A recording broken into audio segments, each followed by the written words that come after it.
Any call to advice, just as we close out, that if you're a manager, if you're a firm who is dealing with a true multi-generational workforce, right? And if you're a Gen Z also wanting to enter into, trying to enter into the workforce, what could be your final kind of pieces of advice that say that, okay, here is what, keep a couple of points in mind as you think about this complex world that you're in, but also the complex workplace world, place.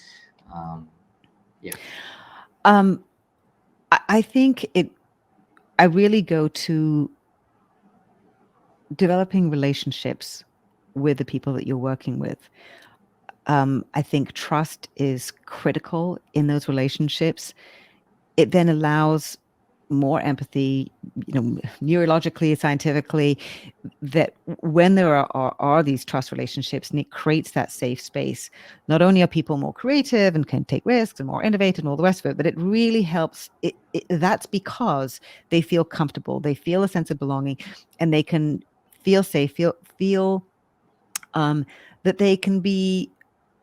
sharing some of the things that are challenging them and ask for help as younger folks coming into the organization. And from the other side, be thoughtful about understanding what the issues are, understanding the contributions from the younger generation. They have often have a lot of intuitive understanding of technology and what the possibilities might be, have a very different relationship with technology. So this having a much less hierarchical sort of relationships and much more collaborative, uh, more peer-based relationships, which are sort of thoughtful and understanding and asking questions, and having those sort of trust-based collaborative conversations, I think can be very, very helpful. It's not necessarily what people are used to if they're high up in the organizations, but I think when we're going through this period of inflection, this huge period of transformation and change, it is necessary, and I think that will be helpful to really leverage the brain trust of your company, not just the higher ups, because they won't necessarily have they're not closest to the front line, they're not closest to what's happening with customers and the behaviors that are changing. So I think that can be very beneficial.